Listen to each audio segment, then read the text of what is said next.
I'm no longer a slave to fear.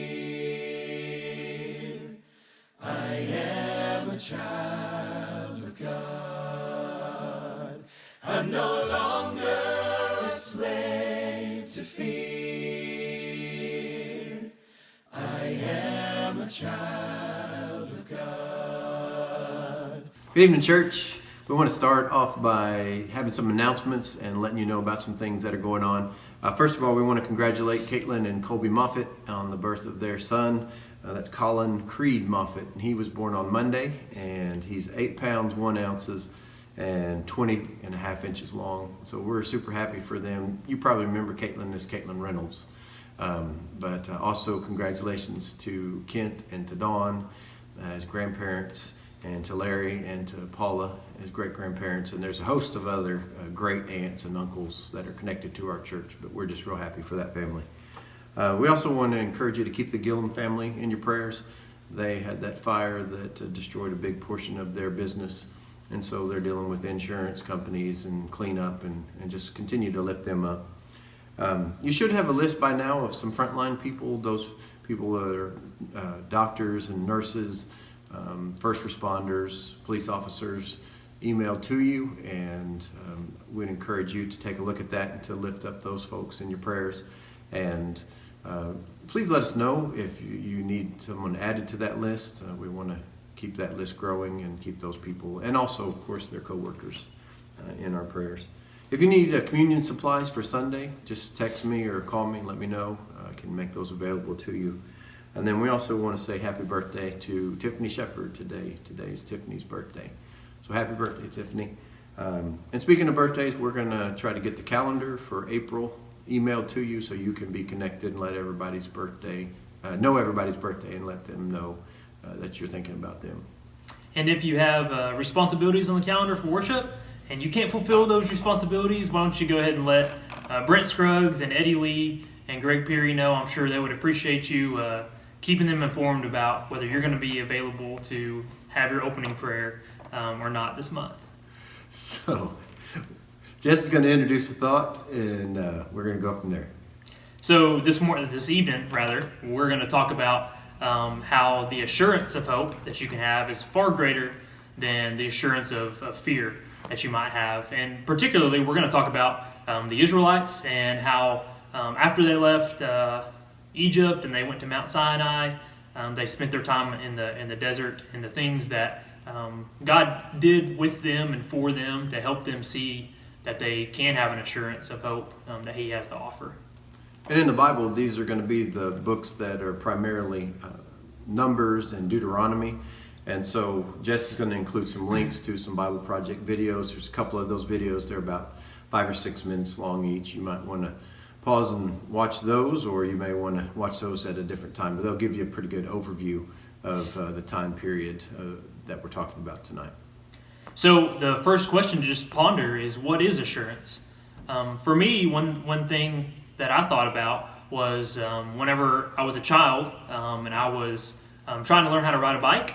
I know that for many, you get your training wheels taken off, and your dad put you on your bike and kind of held you up and let you feel the weight of the bike and learn how to balance yourself. And then at some point, you started pedaling. And I know for me, I did a lot of turning around, making sure my dad was still there. And at some point, he began to say, probably, I'm still here, I've still got to hold the bike, but maybe wasn't actually holding on to the bike. And oftentimes, might let you fall down a little bit. But regardless of falling down from time to time, or regardless from having success, I still, looking back now, have an assurance of knowing that He was there, of turning around when I did fall to see that He was right there running after me to pick me up. Yeah, and you may have some other ideas that come to mind about assurance. Maybe if you're a parent of a young child, infant, you go in and reassure them when they're fussy. You may reassure your kids when storms come. I know in tornado season, springtime in Oklahoma, there's a lot of watching radars and watching the news and reassuring your kids, you're okay, you're all right, we're going to be good. And so those are things that we're all familiar with. There are, however, some things that, just in the last couple of weeks that we have been shown and introduced to that are assurances or reassurances that are really unusual for us, like things like 6 foot social distancing. I'm not sure if that's still 6 foot, but we've had some people comment saying that we're too close on the videos. And so we're taking precautions, just not at this time. You may have people who say, "I'm not sick. Don't worry. You don't have to worry about me. I don't feel sick." And so they're trying to reassure you by their words. Some people may wear gloves and masks at all times just to make sure that they don't get it or that they don't give it to anybody else. And that might be a reassurance, probably more for other people than it is for him, that maybe he's not going to give it to them. And then some people try to reassure us, leaders of our country, leaders of our state. They reassure us through television, saying that they have a plan, saying that it's going to be okay, that they're on top of it as best as they can. And so we're really familiar with these types of reassurances that we have because of COVID-19. Throughout these studies, we've actually already looked at a story of the Israelites leaving Egypt, and we even talked about the Israelites being on Mount Sinai on our first communion thought. But what assurances had the children of Israel had maybe after Sinai? So what we've done is we've gone through and picked about 14 different examples, different scriptures, and Jess is going to have those on the screen. And those are places where God showed the children of Israel in very real ways that he was with them. And you may do that a number of ways, a couple of ways. Maybe you may just look them up yourself and be reminded of where God has reassured his people and shown them his presence and his care. If you have kids that are maybe elementary age kids, you may want to do some reading beforehand. You may want to spend some time looking at those verses before and go ahead and come up with your answers of what God did. Maybe you can come up with like a memory matching game that would be more interactive ways where the kids can match what God did with the actual scriptures that we're giving you.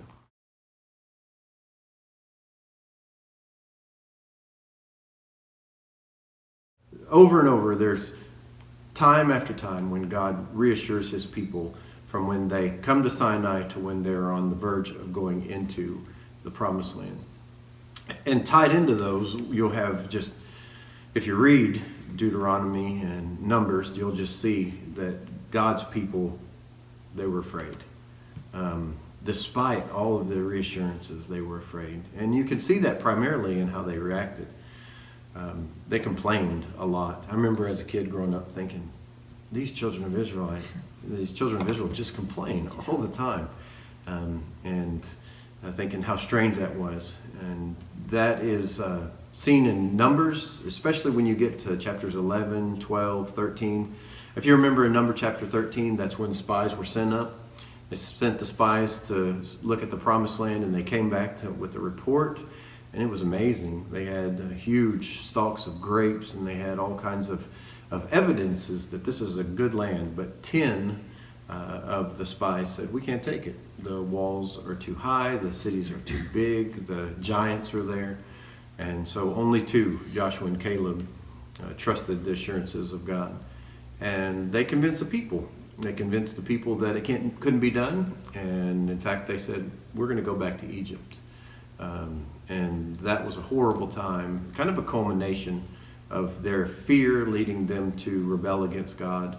And it cost them 40 years of wandering in the desert. Jess is going to read Deuteronomy chapter 1 and verse 2. That is a sermon. The whole book of Deuteronomy is a sermon that Moses gives the children of Israel before they go into the promised land.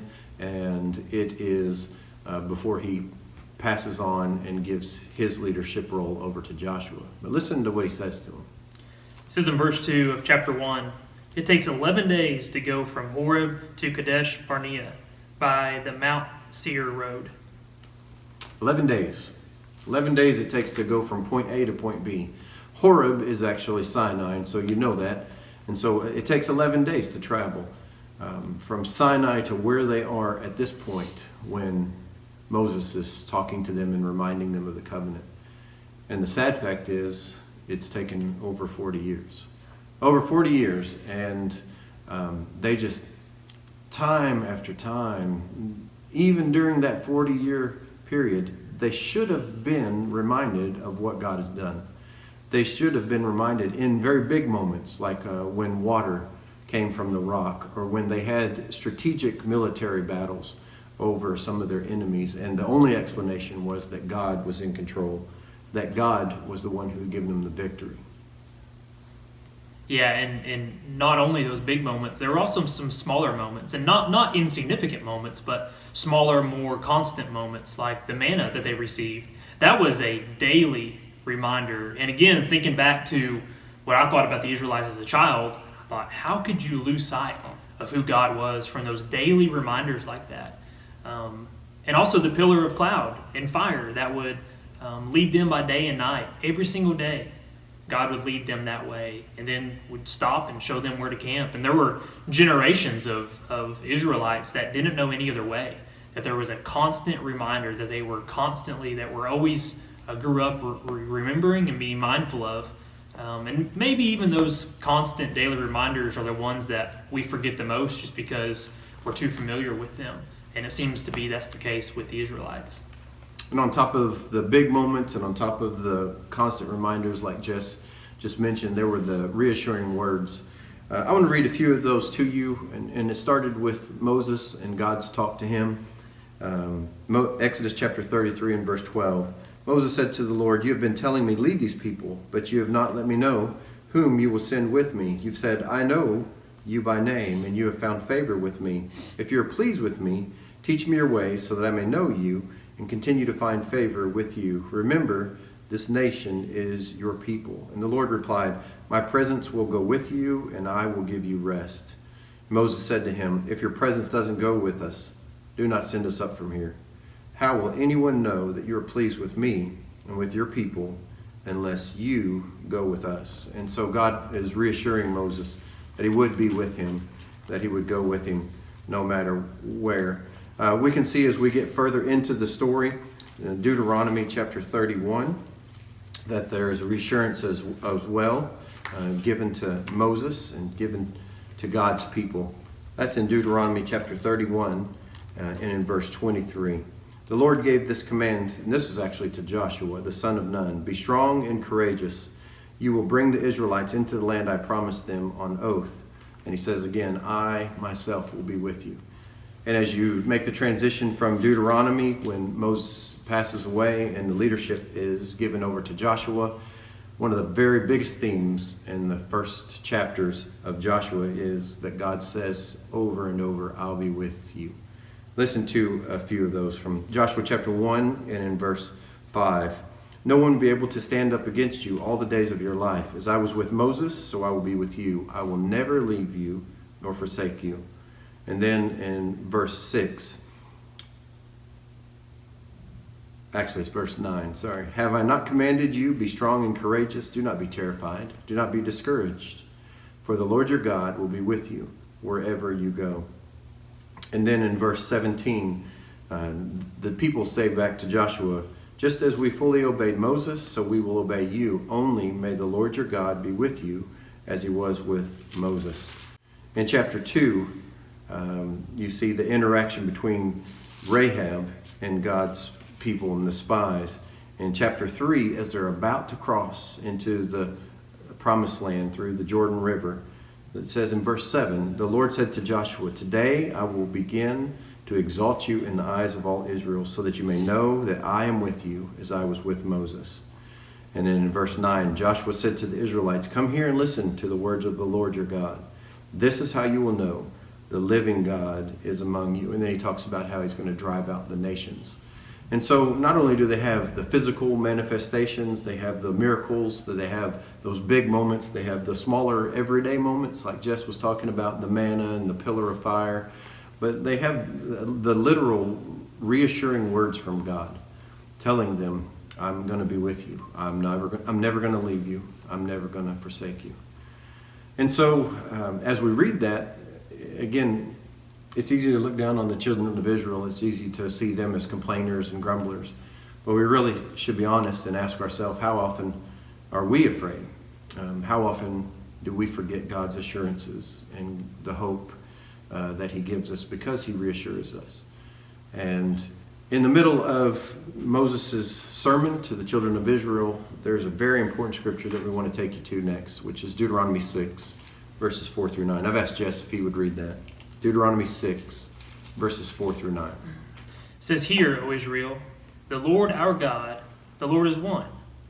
Love the Lord your God with all your heart, and with all your soul, and with all your strength. These commandments that I give you today are to be upon your hearts. Impress them on your children. Talk about them when you sit at home, and when you walk along the road, when you lie down, and when you get up. Tie them as symbols on your hands, and bind them on your foreheads. Write them on the door frames of your houses and on your gates." And so that's known as the Shema. And that's probably not the first time that you've heard that. That's a key passage for God's people. And that would be the first thing that would be on their lips every day. That recitation of who God is and how he is with them and how that they need to love him with all their heart, with all their soul, with all their mind. And as the Bible Project video points out, if you've watched that or if you're going to watch it, that begins in chapter 6 and verse 4 with the word hear. And interestingly enough, there's really not a word for obey in Hebrew. The idea is listen or pay attention or hear. And if you listen or you pay attention and you hear God, the only natural response is to obey. And so it starts with this emphasis: hear God, listen to God, pay attention to God, and how he's reassuring you, and then obey him. Obey him by loving him and showing your devotion to him, showing it in your actions, which we'll talk about in just a second. But we want to give you 3 thoughts of how you can fulfill this during these times, especially a time when we all need to be reassured. And I'd start by saying just look backwards. Spend some time talking with your family, with your kids, with your spouses, telling them how God has been faithful through your life. I don't think we do that enough. I think we need to spend some time, especially during these times, talking about times in our past when God was faithful. I'm pretty sure that when the children of Israel came into the promised land, they would say, "You remember?" And they'd tell the story of crossing through the Red Sea or Mount Sinai, or how God took care of them in the wilderness, whatever it was. And those stories build faith. Those stories help us. And so in your own life, maybe go around the group that's gathering as you're watching this video and ask everyone to share a time, even the kids, when they can look back into their life and say, "I knew God was present here, and God was taking care of me." Another thing you can do would be just to look around. Like we said before, the Israelites had constant things around them to remind them of God's presence. And we also have those constant things. Just the fact that we are able to wake up and breathe oxygen. What a blessing that is, to wake up, have the sun come up, and us breathe for the day. Actually, I had a reminder today as I'm preparing some material for the teens and talking about how we can grow during this uncertain time and this time that we're disconnected. I kind of look outside those cottonwood trees that are just outside my office window, and they're starting to bloom, and I realize that even though we're going through tough times and that we think that there's so much turmoil, those trees are still growing. The stuff outside, the stuff around us, God's still working. And so pick out some of those daily things that maybe God's placed in your path to help you remember.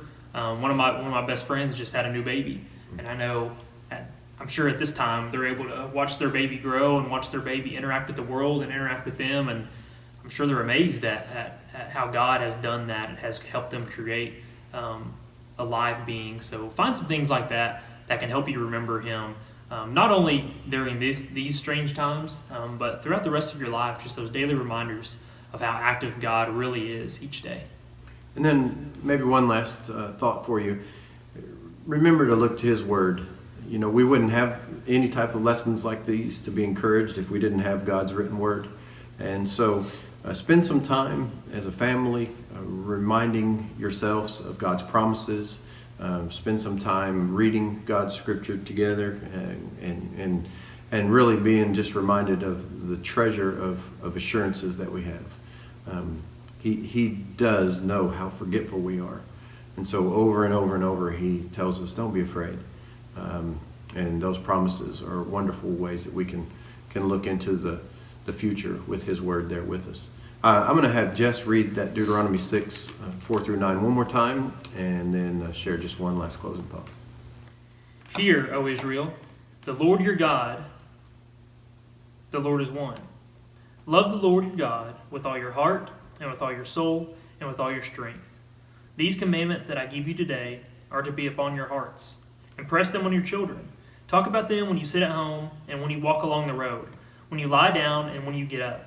Tie them as symbols on your hands, and bind them on your foreheads. Write them on the doorframes of your houses and on your gates. And so what we see again is God telling these people, if you believe that he is with you, if you believe that he is the true God, then it will affect how you act. And you'll see in verse 7 and following the different ways. And there's just some examples, but one of the key things is impress them on your children. You have such a great opportunity during this time to impress your faith upon your kids by how you talk, by how you act, by showing them again what the priorities are in your life. You know, your kids are going to look back years from now and they're going to be like, I remember in 2020 living through that. Much like we've had conversations in the past with people who lived through the Great Depression, and they say, I have some very vivid memories of that time. And so during this time when they're going to be focused, just understand how impressionable that they are, and you can make that huge impression with them. And again, by what you say, talk about them when you sit at home. We've been doing a lot of sitting at home, and that's a blessing. And so talk about them. Don't just let them spend all the time watching crazy cat videos on YouTube or whatever it is. Spend some time talking about God's word. When you walk, when you lie down, again, those are just moments when you can be together. I really think verse 8 is interesting too. I've seen some pictures of some of you decorating your doors where they have scripture messages on them, or your mirrors, and those are great examples. Chalk on your sidewalk, on your driveway. Wonderful things that you can do. Writing them, the reassurances of God all around your home, and reminding your kids at that time. But again, we want to tell you that we love you, and we really hate being apart from you. Jess is very sad that this is the social interaction that he gets outside of his lovely wife. And we look forward to the day that we can be back together. If you have a need that we can meet, we would love to help with that, whichever way possible. If that's running to the store and leaving some food on the porch, or if that's anything, financial help. We know that people are probably going to be struggling more as that goes on.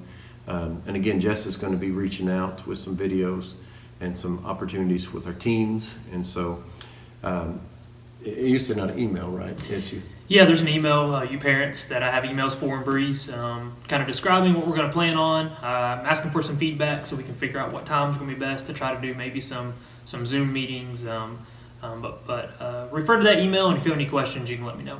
Good deal. So again, we're going to be giving these videos. The next one we'll have is Sunday, and the theme for that one is, we're going to talk about how the response to hope is always greater than the response to fear from a Christian standpoint. all right, thanks. I'm no longer a slave to fear. I am a child of God. I'm no longer